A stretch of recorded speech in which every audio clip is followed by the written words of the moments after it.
सुरुवात headlines. Headlines प्रायोजक राम बंधू आचार, आपला टेस्ट पार्टनर.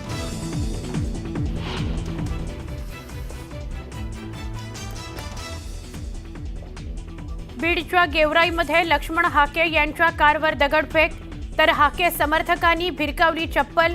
विजयसिंह पंडितांचे समर्थक आणि हाकेंचे समर्थक आमने सामने.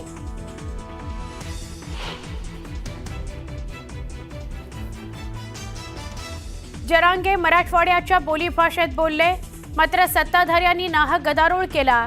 गंगाधर काळकुटे यांचा बडे मुद्देमध्ये आरोप.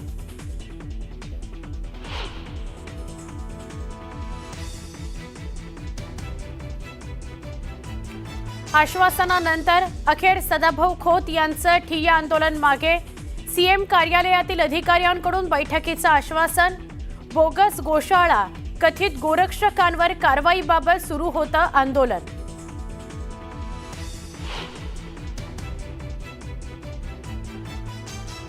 राज्य सरकारी कर्मचाऱ्यांना आज मिळणार खुशखबर. गणेशोत्सवाच्या एक दिवस आधी ऑगस्ट महिन्याचा होणार पगार.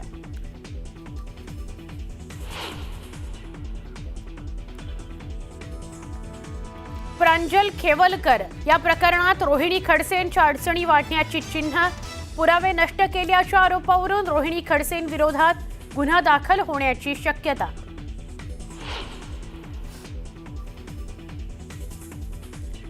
गणेशोत्सवाकरता कोकणात जाणाऱ्या नागरिकांकरता दिवा स्टेशनवर उसळली तुफान गर्दी. 350 पेक्षा जास्त रेल्वे सोडूनही कोकणवासियांचे हाल संपेना.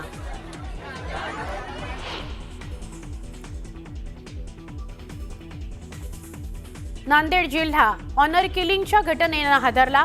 वडिलांनीच विवाहित मुलगी आणि तिच्या नवऱ्याची केली हत्या. पोलिसांनी आरोपी पित्याला केली अटक.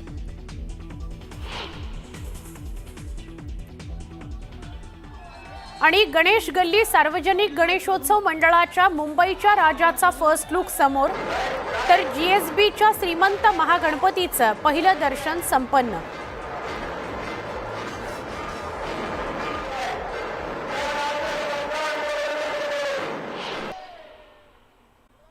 नंतर अखेर सदाभाऊ खोत यांचं ठिय्या आंदोलन मागे घेण्यात आलेलं आहे. सीएम कार्यालयातील अधिकाऱ्यांनी त्यांना बैठकीचं आश्वासन दिलं. बोगस गोशाळा कथित गोरक्षकांवर कारवाईबाबत हे आंदोलन सुरू होतं. प्रांजल खेवलकर प्रकरणात रोहिणी खडसेंच्या अडचणी वाढण्याची शक्यता आहे. पुरावे नष्ट केल्याच्या आरोपावरून रोहिणी खडसेंविरोधात गुन्हा दाखल होण्याची शक्यता आहे. वराह जयंतीनिमित्त मुंबईमध्ये चेंबूरमध्ये नितेश राणेंनी महाआरती केली. सकल हिंदू समाजाकडून नवी मुंबई आणि ठाण्यातही आरतीचं आयोजन करण्यात आलं होतं. वराह जयंतीवरून अमोल मिटकरींनी राणेंना घरचा आहेर दिलेला आहे. शेतकऱ्याच्या शत्रूची पूजा म्हणजे शेतकऱ्याच्या जखमेवर मीठ चोळणं असल्याचं म्हणत मिटकरी यांनी टीका केली आहे.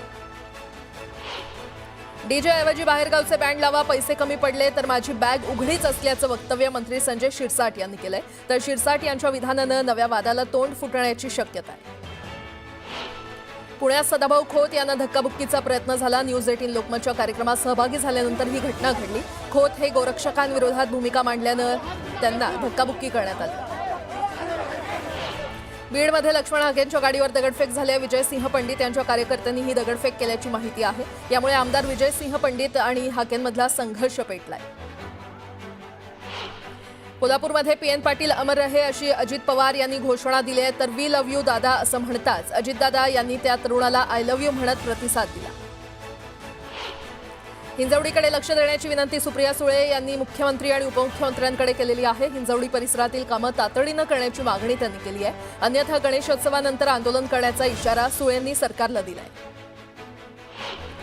नवी मुंबईतील मतदार यादीमध्ये 76,000 दुबार नावं असून महापालिका निवडणुकीच्या पार्श्वभूमीवर नावं वगळण्याची लेखी मागणी काँग्रेसचे नवी मुंबई जिल्हा प्रवक्ते रवींद्र सावंत यांनी केलेली आहे. ऐरोली आणि बेलापूर विधानसभा मतदारसंघातील मतदार याद्या सदोष असल्यानं निवडणूक प्रक्रियेतील पारदर्शकतेवरच गंभीर प्रश्नचिन्ह निर्माण झाल्याचा आरोप काँग्रेसनं केला.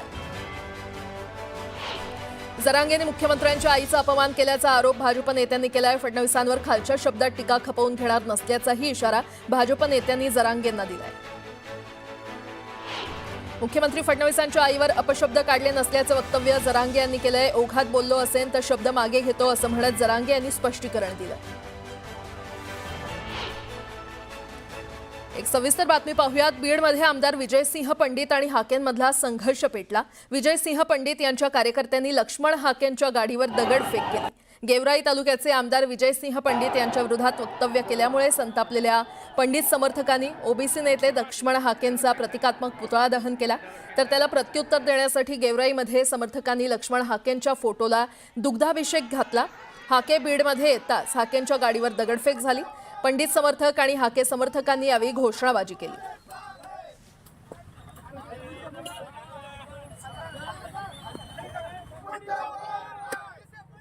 अरे भ्याड हल्ला काय करतो लपून छपून? काल माझा पुतळा जाळला याच्या कार्यकर्त्यांनी. याच्याकडे कार्यकर्ते नव्हते. माझ्या समाजातल्या 4 पोरांना हाताशी धरून माझा पुतळा जाळला. मला माझ्या समाजातल्या लोकांच्या मनातली दहशत कमी करण्यासाठी मी गेवराईच्या छत्रपती शिवाजी महाराजांच्या चौकामध्ये आलो. तर या माणसाने बिल्डिंग मधून टपऱ्या आडून दुकानं आडून माझ्यावरती दगडफेक केली. हा माणूस अनपढ माणूस, त्याला पाठिंबा देणारे हे तुमचे पक्षातले प्रतिनिधी. अरे राजीनामा देऊन चळवळीत सामील व्हा ना.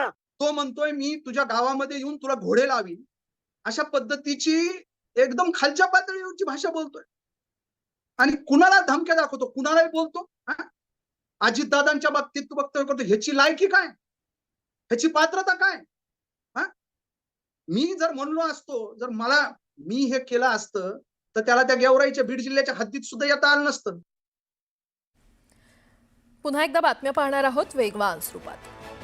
नंदुरबार जिल्ह्यामध्ये मुसळधार पावसानं हजेरी लावली आणि यामुळे निझरा नदीला पूर आला. दरम्यान पुराच्या पाण्यात 4 चाकी अडकल्याचं समोर आलं. सावरपाडा धनपूर गावांना जोडणाऱ्या पुलाचं काम रखडल्यानं नागरिकांना पुरातून वाट काढावी लागते. तातडीनं पुलाचं काम करण्याची मागणी करण्यात आली आहे. जळगाव शहरात मुसळधार पावसाची सुरुवात झाली आहे. यामुळे गणेशोत्सवाची खरेदी करणाऱ्या नागरिकांची तारांबळ उडाली आहे. आणखी 2 दिवस मुसळधार पावसाचा अंदाज हवामान खात्यानं वर्तवलाय. अमरावती जिल्ह्यातील पिकांना पावसाचा मोठा फटका बसलाय. जिल्ह्यात आतापर्यंत अतिवृष्टीमुळे 45,000 हेक्टरवरील पिकं बाधित झालेली आहेत. दरम्यान 5 व्यक्तींचा मृत्यू झालाय तर 38 जनावरं दगावलेली आहेत आणि याशिवाय जिल्ह्यातील 921 घरांचं नुकसान झालंय. भातसा धरण क्षेत्रामध्ये सुरू असलेल्या सततच्या पावसामुळे भातसा धरणातून पुन्हा विसर्ग सुरू करण्यात आला. धरणाचे 5ही दरवाजे 0.75 मीटरनं उघडण्यात आले, ज्यातून 13,241 क्युसेक पाण्याचा विसर्ग सुरू आहे.